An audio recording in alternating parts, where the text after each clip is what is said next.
All right, let's dive into the core ideas from Shane Parrish's incredible book, Clear Thinking. This is all about how to take those small, ordinary, everyday moments and turn them into something truly extraordinary. You know, this quote right here, it's pretty much the whole foundation of the book. We all tend to worry about the giant life-altering decisions, right? Like, who should I marry? Or what career should I pick? But Parrish makes this brilliant point that our future is actually shaped in the thousands of tiny, seemingly unimportant moments that fill up our days. These moments, they add up, they compound, and they're what really put us on the path to either success or failure. And that forces us to ask a really important question. When we're in those little critical moments, are we actually stopping to think things through? Or are we just reacting? You know, going on autopilot, letting our gut feelings and our emotions call all the shots. The difference between those two, as we're about to see, is absolutely everything. To see just how high the stakes are, Parrish tells this story about a CEO he observed. It was a totally ordinary moment, just another routine phone call. But he got angry. He totally lost his temper and just let his frustration take over. And the person on the other end of the line? Well, they were trying to flag a serious problem.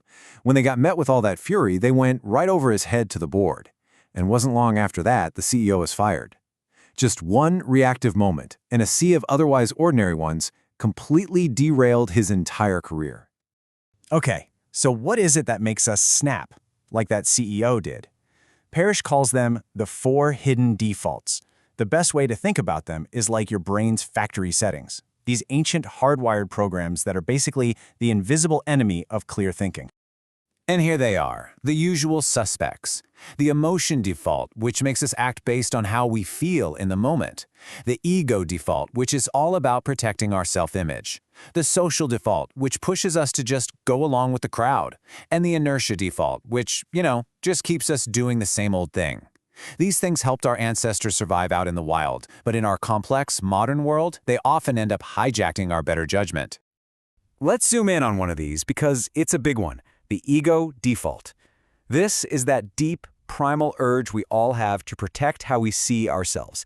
It's the thing that makes us get all defensive when we get a little criticism, and it's what drives us to prove that we're right, even if it means we're not actually doing what's right.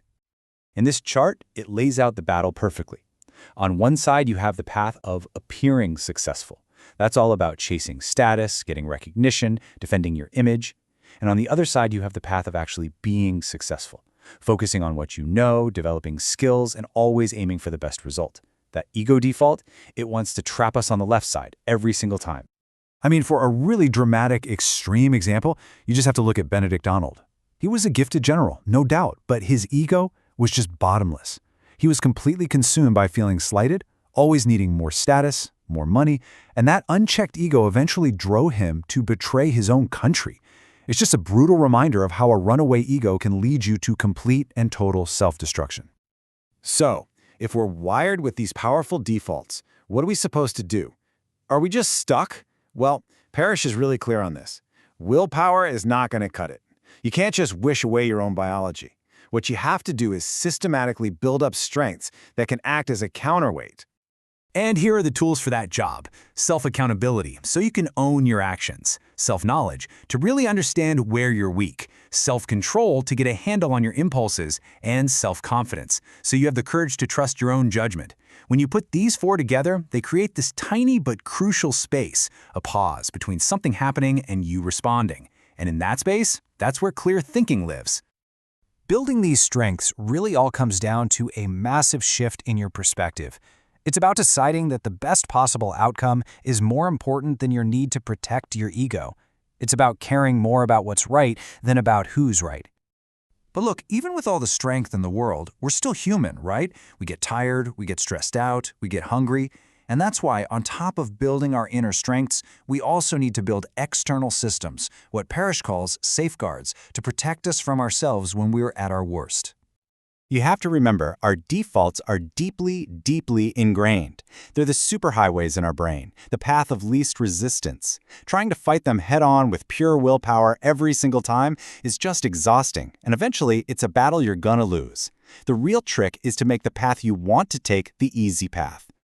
And this is where a genius insight from Nobel laureate Daniel Kahneman comes in. To make better judgments, he says, stop trying to make better decisions in the heat of the moment. Instead, create rules for yourself ahead of time that basically automate the right behavior.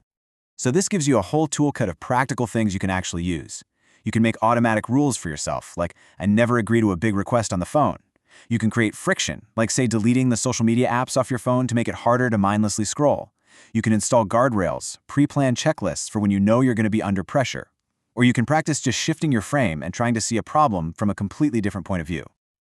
All right, we've identified our enemies, we've started forging our tools, and we've installed our safeguards. Now, let's put it all into practice. How do we actually apply clear thinking when we're facing a big, high-stakes decision? Well, Parrish lays out a concrete process. It's a really simple but incredibly powerful four-step loop. First, you have to define the real problem, not just the symptom that's screaming at you. Second, explore a bunch of different possible solutions, not just the first one that pops into your head.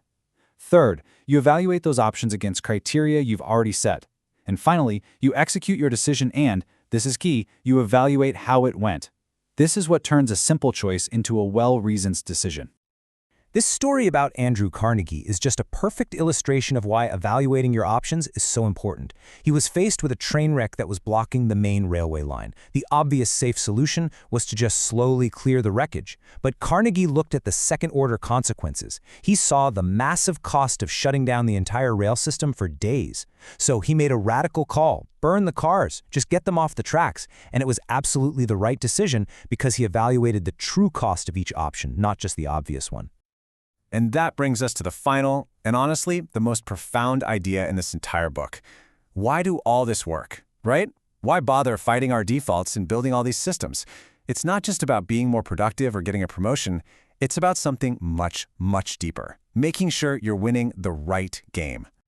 I mean, think about Ebenezer Scrooge. We all know his story. By all of society's metrics, he was a huge success. He absolutely won the game of accumulating wealth and status. But, as the ghost so clearly showed him, he completely lost the game of life. His victory was totally hollow because it cost him everything that actually matters: love, friendship, human connection, and meaning. You know, Jeff Bezos used a really similar idea to make one of the biggest decisions of his life. He called it his regret minimization framework. When he was thinking about starting Amazon, he didn't ask himself what would make him the most money in the short term. Instead, he pictured himself at 80 years old, looking back on his life. And he asked, what will I regret not having tried? It's such a powerful way to make sure your big decisions line up with your long-term happiness. And that's really the heart of it all. Clear thinking is not just some productivity hack. It's the essential tool you need to make sure that your daily actions, all those ordinary moments, are actually building toward a life that you'll be proud of, a life that's aligned with what you really value, a life with no regrets. So, as we wrap this up, I'll leave you with this question to really think about. Are you just playing to win today's little battle, or are you playing the long game, the one that truly matters?